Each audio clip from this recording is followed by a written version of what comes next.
What's going on, everybody? LK here. In Guilty Gear Strive Season 3, they introduced two new mechanics to the game, Wild Assault and Deflect Shield. One of these two have gotten a lot of controversy, would be an understatement. People are complaining about snowballing, the game's being too fast, and we thought you lowered the damage, all these things. I bet you can't guess which one it is, by the way. Of course, it is Wild Assault. So there's another mechanic that also interacts with burst called Deflect Shield. So Deflect Shield is actually, as far as the community perception, the opposite of Wild Assault. People are complaining about it, but they're mostly complaining about how it's not good enough. So today I want to talk about what does Deflect Shield do, why do people think it's weak, why I think people underrate it, and what I think about it. So first, the actual mechanic Deflect Shield. So here I have Soul just doing a block string, and despite us being in block stun, so we're blocking attacks, there are quite a few things we can do.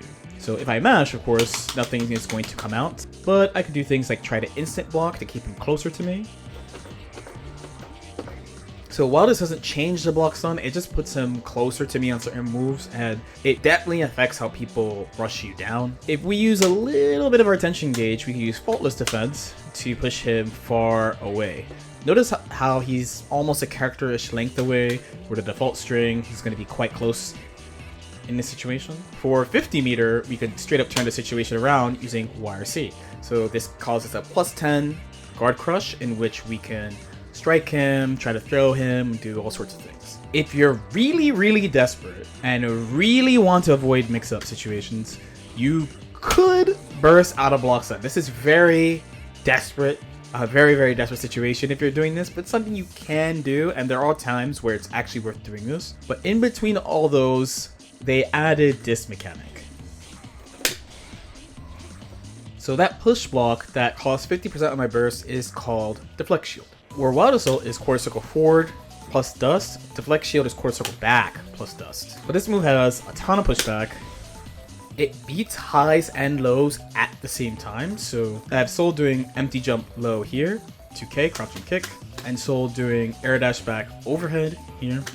So in normal situations, you might be able to do things like delay mash of a certain timing, but it could be pretty hard, right, in this case. And you just try to block normally. It wouldn't be so crazy to try to defend against this. But in cases where you are really threatened, you could try to do the Deflect Shield, and it'll push away.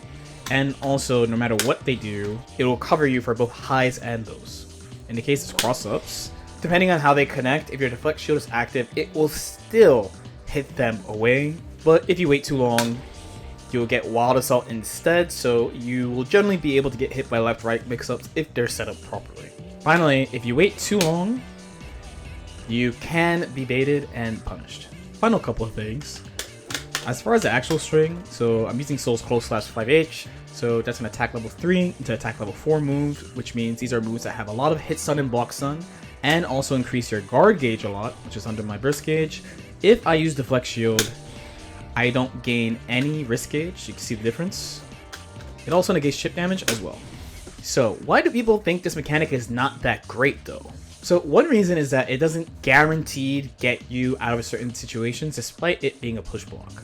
So here I have a pretty common situation against Soul. Soul has a bunch of meter, so this means that Bandit Revolver into Mix is coming. So he has overhead here with 2 hits, and low here as an option, so overhead whiff into low. While you can make this situation easier to deal with using Deflect Shield, he still is on you in most cases because he's moving forward towards you during the RC like temporary slowdown, so he's still moving towards you. So people want the character to be straight up off you when you push them or use this type of mechanic, so they feel like it's not doing enough in these type of situations. Reason number 2 is that the push is not consistent.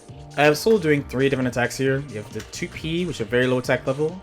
You have 2D, which is like attack level 2, so a decent amount, average block stun. And then we have the very strong Close Slash. So the push, while you would think an intuitive way would be that the push is affected by the attack level, I couldn't find specific information about how the pushing works. So even though I did a really light attack, they got pushed pretty far, but then I did this heavy attack, which in the case of FD, you would get pushed reasonably far away compared to if you pushed like 2P with FD, so people don't feel like they're getting the same results in each situation, which is, to be very fair, pretty annoying for a defensive mechanic that's supposed to help you when you don't know what to do.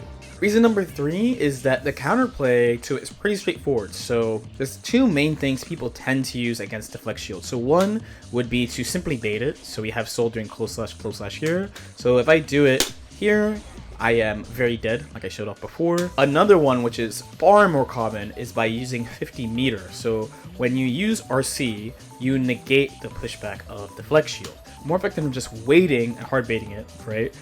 You can use 50 meter to negate the pushback with red RC. So here's a situation with Soul where we're gonna have this overhead option here, where does 2 jump punches, and we're gonna have this one here, where he's gonna do red RC into land low. So I'm going to try to deflect shield to get him off me. Notice how he just stayed on me. And that one, you could see him starting to get pushed back, and then the pushback just getting negated. Here's one at the low.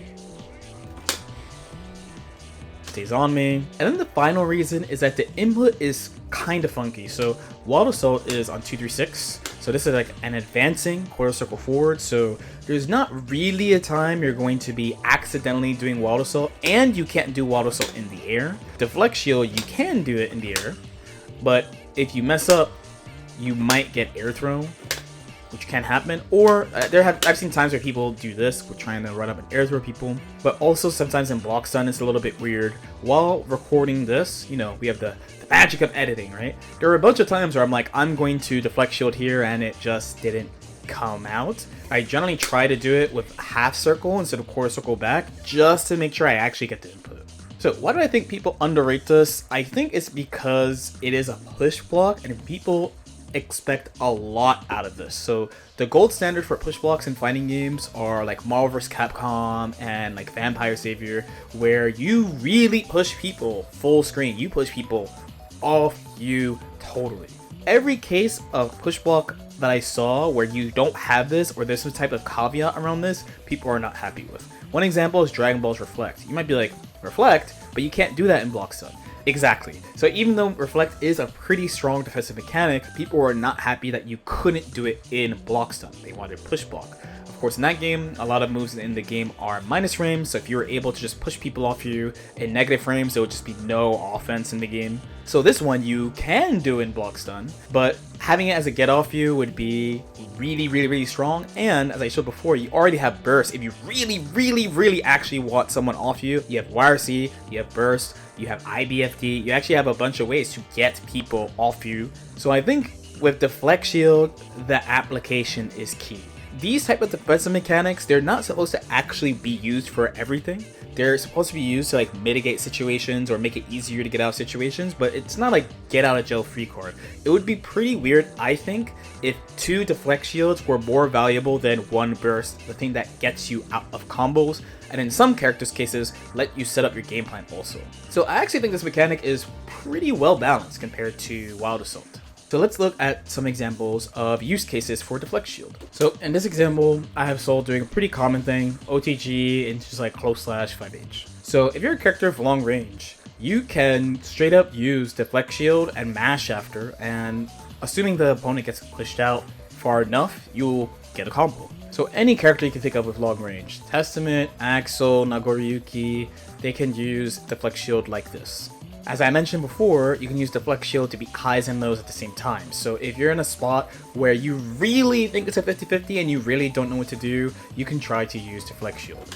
So this is an example I showed earlier, but Soul is going overhead here, and Soul is going low here. So we set Soul to random, waiting for the spot, and we do Deflect Shield there. And this should cover both options. There are certain cases where if you use Deflect Shield for certain timing on your way to landing, you will negate the extra frame advantage that the opponent would have if they make you block in the air and take you to the ground. So a common thing in this game is that if you make someone block in the air, you get more frame advantage on the way down. So I have Soul doing 6P, and I won't really be able to interrupt this string. I was mashing there, couldn't do anything. Since you could do Deflect Shield in the air, it was found that if you do Deflect Shield while you're landing from something, you'll negate the recovery and be able to act. So this is a pretty specific example. I do have to experiment with this on your own. I've only seen a couple of people use it. I've been thinking about using it a lot because Biken has a 1-frame reversal, right? 1-frame parry, so I've been thinking about using it in this type of context. So here Soul is going to air versus air me and then push me down. So JS, I'm holding up, can't do anything. I'm moving forward, I'm blocking automatically. It's all air type blocks done. I'm mashing. The only thing I can do is just get hit crouching here, but I'll appear standing because of how fuzzies work and all those weird things about hitboxes, right? Now, if I time my Deflect Shield as I land after I block the JS, I should be able to act. Remember, before I could not walk out of the corner, but here, I'm able to switch sides and reverse the situation. Finally, in the cases of setups or any moves like these where a character puts on some type of multi-hitting thing and they try to chase you after, you can use Deflect Shield to push them off you and basically negate follow-up offense. Ino's a pretty simple example because she has the nodes and she can't run, right? She has to hover dash. So a well-timed Deflect Shield should push her off you here.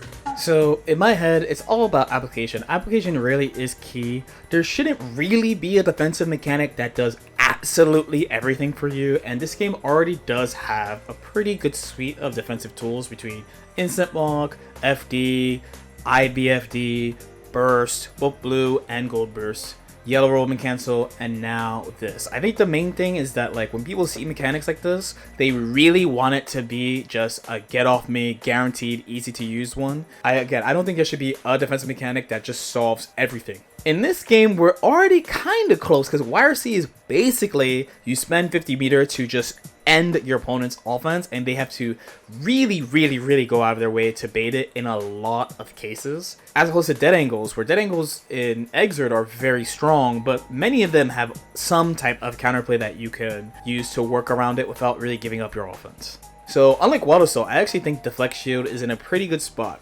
But just like Wild Assault, Arxis did mention they do want to make changes to Deflect Shield.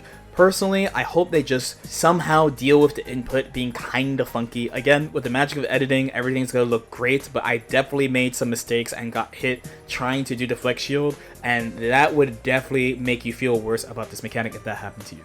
But yeah, let me know what you guys think. As usual, if you have any questions or comments, definitely feel free to leave them in the comment section below. Like and subscribe if you guys feel like it. YouTube really likes it when you watch another video, so please go ahead and do that, and I'll see y'all next time. Peace out.